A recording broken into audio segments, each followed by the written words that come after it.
Assalamualaikum warahmatullahi wabarakatuh.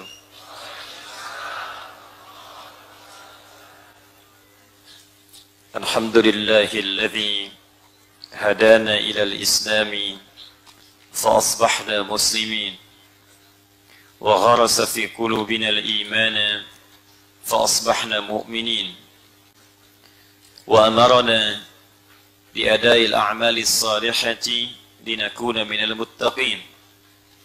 Fatuba liman ittaqallaha subhanahu wa ta'ala fawa'adahu bil jannatihi an-na'im. Faqala ta'ala inna lil muttaqina mafaza. Wa subhana rabbil alamin alladhi khalaqa ahsana taqwim. Fana'malu hamdan shakirin hamdan na'imi hamdan yuwafi ni'amahu wa yukafi mazidah. Wa nusalli wa nusallimu ala an-nabiyil karim الرسول الأمين سيدنا محمد وعلى آله وصحبه وذرياته وأمته إلى يوم الدين. أما بعد فيا عباد الله أوصي نفسي وإياكم بتقوى الله فقد فاز المتقون فلا تموتن إلا وأنتم مسلمون. فقال تعالى يا أيها الذين آمنوا اتقوا الله حق تقاته ولا تموتن إلا وأنتم مسلمون. Hadirin sekalian yang insyaallah tanpa kecuali seluruhnya dimuliakan oleh Allah Subhanahu wa taala dan insyaallah seluruhnya dibimbing oleh Allah untuk senantiasa dekat dengan rahmat dan maghfirah Allah Subhanahu wa taala. Tersebut dalam hadis riwayat Al-Bukhari dalam pembahasan Kitabul Ilmi nomor hadis 71, riwayat dari sahabat Muawiyah radhiyallahu ta'ala anhu 'anil Nabi sallallahu alaihi wasallam. Beliau bersabda, "Man yuridillahu bihi khaira yufaqihuhu fid din." Siapapun yang diinginkan oleh Allah berubah menjadi orang baik, memiliki sifat-sifat baik. Jadi kalau dia seorang pejabat akan jadi pejabat yang baik. Dia pengusaha akan jadi pengusaha yang baik. Dia seorang ayah akan jadi ayah yang baik. Dia seorang ibu akan jadi ibu yang baik. Dan yang menjamin Allah, bukan manusia. Jadi kalau yang menjamin, yang menciptakan kita, itu pasti terjadi. Tukang handphone menjamin, handphone ini bagus Pak, kita percaya. Tukang mobil menjamin, mobil ini bagus Pak, saya yang bikin, kita percaya. Yang buat pesawat menjamin, pesawat ini bagus Pak, kita percaya. Kenapa ketika Allah yang menjamin? Yang menciptakan kita, yang menciptakan pembuat pesawat, yang mencipta pembuat handphone, yang mencipta pembuat mobil. Kenapa ketika Allah yang menjamin kita ragu? Dan sekarang Nabi menyampaikan, orang yang dikenal Al-Amin, sangat dipercaya, bahkan dihormati oleh kawan dan lawan, memberikan keterangan langsung dari Allah Subhanahu wa ta'ala. Kata Nabi, man yuridillahu bihi khaira, siapapun yang diinginkan oleh Allah berubah menjadi orang baik. Dan bila kebaikan ini dibawa dalam kehidupannya, maka Allah jamin kemudian kebahagiaan dan kedamaian dalam kehidupannya. Yufaqihuhu fid din. Maka bagian pertama yang Allah berikan pada seorang hamba, jika diinginkan menjadi baik, maka dia akan diberikan keringanan di langkahnya, kelembutan di hatinya untuk mau belajar tuntunan agamanya. Maka berbahagialah kemudian jika ada di antara kita dari sekian banyak manusia beraktivitas, kita yang diberikan keringanan langkah oleh Allah, diberikan kelembutan hati. Saya tidak kenal Anda pada umumnya, tapi siapa yang bisa menggerakkan langkah Anda ringan untuk kemari? Kadang-kadang ada yang datang dari tengah malam ikut tahajud, ya, ada yang datang dari siang, ada yang sore, ada yang bertanya-tanya ada snacknya atau tidak. Ada yang tanya apakah bisa nginap atau tidak.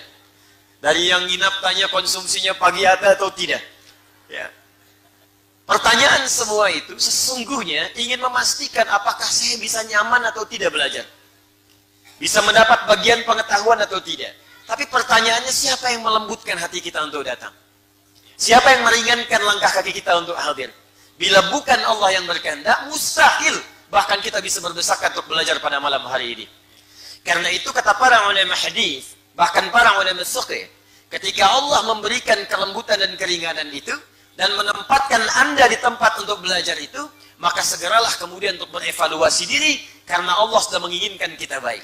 Jadi kalau Allah sudah menginginkan kita baik, kitanya nggak berubah menjadi baik, berarti yang salah kita pribadinya, bukan Allahnya. Kurang apa lagi Allah membimbing kita menjadi lebih baik. Dan di antara sekian pengajian itu, ada yang mengaji tentang fikih, ada yang mengaji hadis, ada yang mengaji tentang zakat, ada yang mengaji tentang riba. Di antara sekian pengajian itu, ada satu pengajian yang kata Nabi, kalau Anda belajar materi ini, maka bukan sekedar Anda menjadi baik, tapi dijamin oleh Nabi langsung Anda akan menjadi yang terbaik di antara sekian yang baik itu. Tidak cukup dengan amin, kita dengar dulu keterangannya. Keterangan Nabi-nya terdapat dalam hadis riwayat Al-Bukhari, nomor hadis 4719. Al-Imam Al-Bukhari mendapatkan hadis ini dari seorang bernama Abdullah bin Muhammad. Abdullah bin Muhammad mendapatkan hadis ini dari Abu Amir Al-Aqdi. Abu Amir Al-Aqdi mendapatkan hadis ini dari seorang bernama Sulaiman bin Bilal. Sulaiman bin Bilal mendapatkan hadis ini dari Abdullah bin Dinar. Abdullah bin Dinar pun mendapatkan hadis ini dari seorang bernama Abu Saleh. Abu Saleh mendapatkan hadis ini dari Abu Hurairah radhiyallahu taala anhu. Nama aslinya Abdurrahman bin Sakhr. Abu Hurairah radhiyallahu taala anhu mendapatkan hadis ini dari Nabi sallallahu alaihi wasallam. Ya, sanadnya tersambung. Ya, tersambung. Apa yang disampaikan dalam bab ini masuk dalam bab iman, nomor hadis yang ke-9, ya, dalam kitab Sahih Al-Bukhari, bagian jilid pertama, kitab nomor 2. Ya, qala Nabi sallallahu alaihi wasallam, perhatikan kalimatnya, al-imanu bid'un wa sittuna syu'batan wal haya'u minal iman. Iman itu tingkatannya ada lebih daripada 60. Sedangkan sifat malu adalah bagian dari iman. Nah, dari 63 ini, lebih daripada 63 tingkatan ini, ada tingkat pelajaran pertama yang bisa menguatkan iman, yang kalau dipelajari itu, langsung kita akan jadi yang terbaik di hadapan Allah Subhanahu wa taala. Hadisnya disampaikan pula oleh Al-Imam Al-Bukhari, diterima dari Hajjaj bin Minhal. Hajjaj bin Minhal menerima dari Syu'bah. Syu'bah menerima dari Alqamah bin Marsad. Alqamah bin Marsad menerima dari Sa'ad bin Ubaidah. Sa'ad bin Ubaidah menerima dari Abu Abdurrahman As-Sulami. Abu Abdurrahman As-Sulami menerima dari Uthman bin Affan dan Ali bin Abi Thalib radhiyallahu taala anhuma, anin Nabi sallallahu alaihi wasallam qala, khairukum man ta'allama al-Qur'ana wa 'allamah. Khairukum, jika ada orang baik di antara kalian, jika ada orang baik, man ta'allama al-Qur'ana wa 'allamah, maka yang paling baik di antara sekian yang baik itu adalah orang yang mau mengkaji isi Al-Quran dan mengamalkannya dalam kehidupan. Tidak pernah ditemukan orang baik puncak tertinggi kecuali ahli Quran. Silahkan Anda cek. Dulu 15 abad yang lalu, itu manusia paling buruk semuka bumi. Paling buruk, paling tidak kenal kebaikan. Banyak yang bodohnya, tidak punya peradaban. Jadi kalau ada orang yang sekarang pelaku maksiat, baik itu pencuri, pembegal, pemabuk, pezina, tidak akan pernah bisa menyayangi komunitas ini. Sehingga orang-orang mengenalnya dengan jahiliyah. Jahlun itu bodoh. Kalau pakai tak di ujungnya, berarti semua sifat yang tidak kenal kebaikan. Bukan hanya tidak kenal ilmu, tapi tak kenal akhlak, tak kenal adab, yang baik-baik gak kenal semua. Jahil orangnya, tak sifatnya. Kalau disatukan jahiliyah, berarti menunjuk kepada orang dan perbuatan sekaligus. Jadi kalau Anda ingin melihat pencuri, paling buruk pencuriannya, maka jahiliyah komplit. Jadi kalau pencuri sekarang, itu masih kelas amatiran dibandingkan jahiliyah. Kalau ada pembegal sekarang, maka dibandingkan dengan begal zaman jahiliyah, itu nggak ada tandingannya. Sekarang satu orang membegal, zaman jahiliyah, sekampung begal semua. Jadi kalau ada orang membegal sekarang, itu orang terlambat.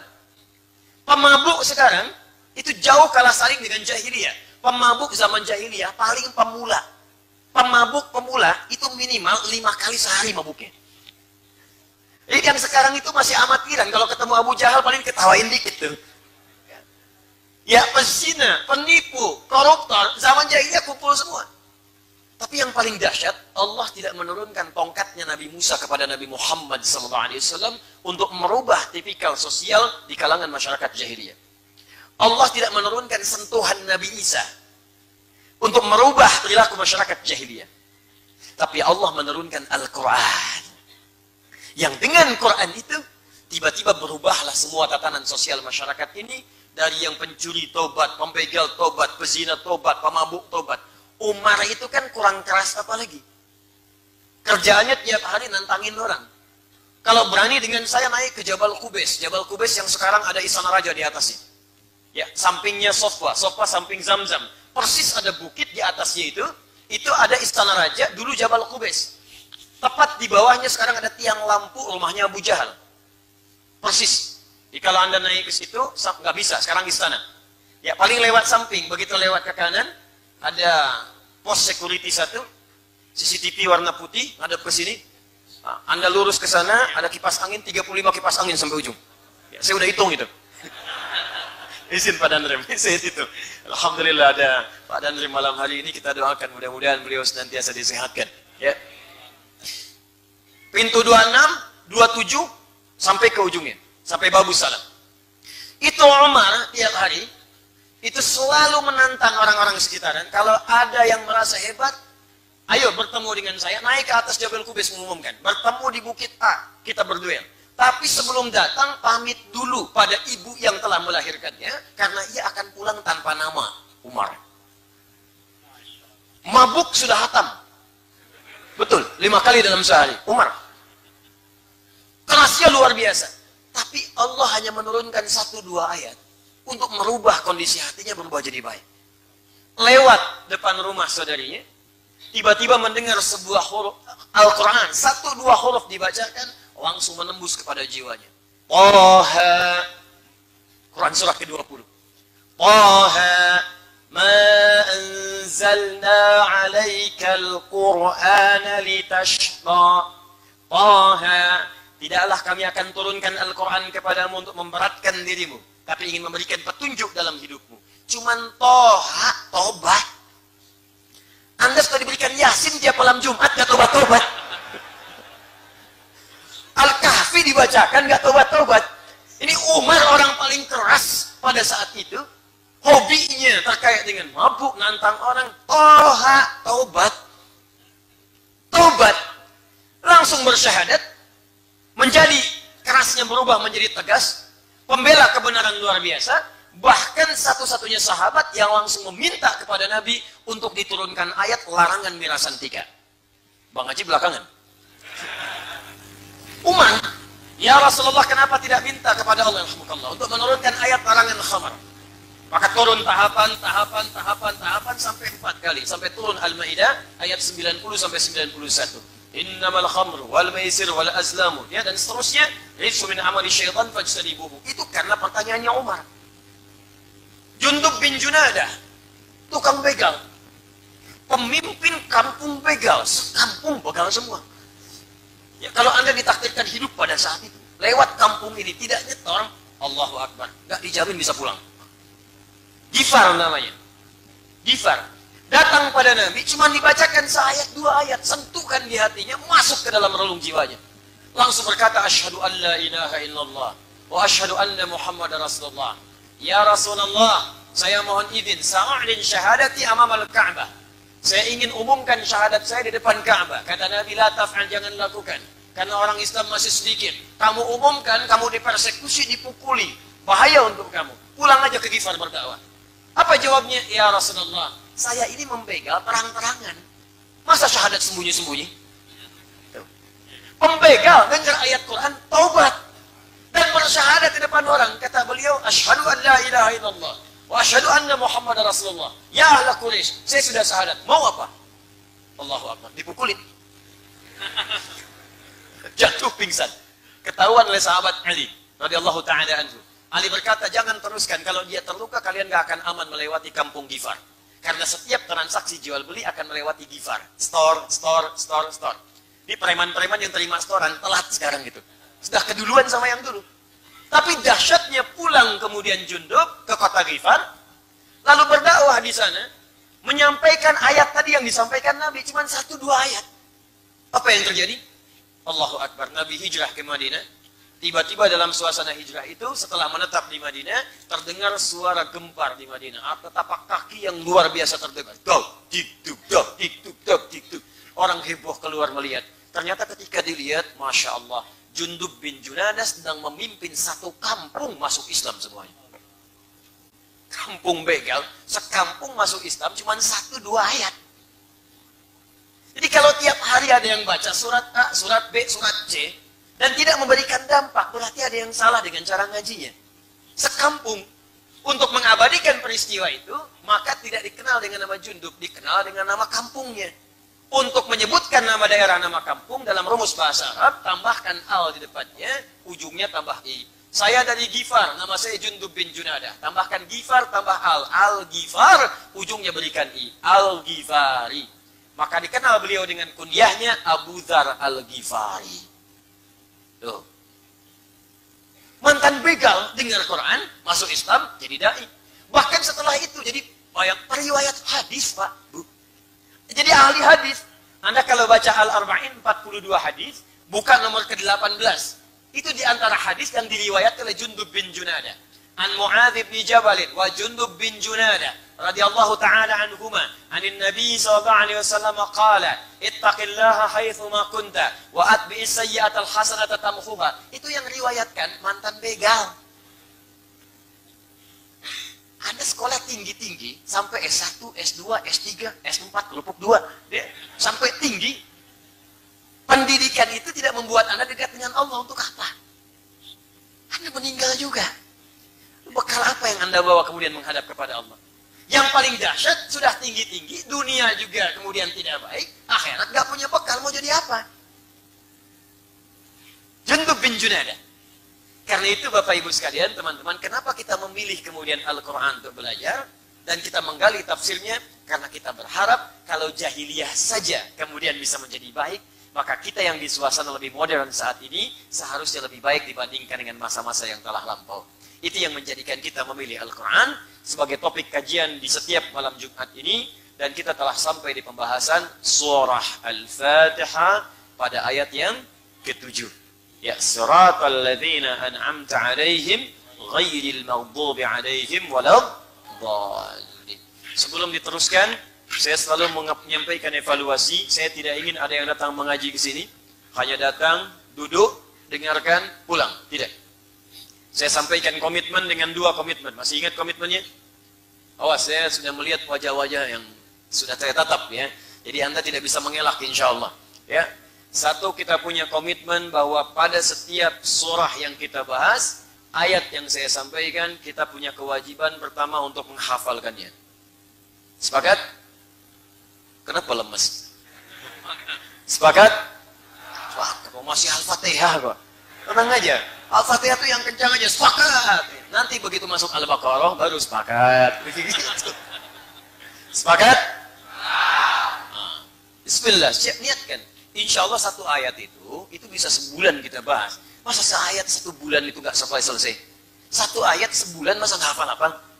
Alif, Lam, Mim. Sebulan nggak hafal, keterlaluan. Saya rukyah itu.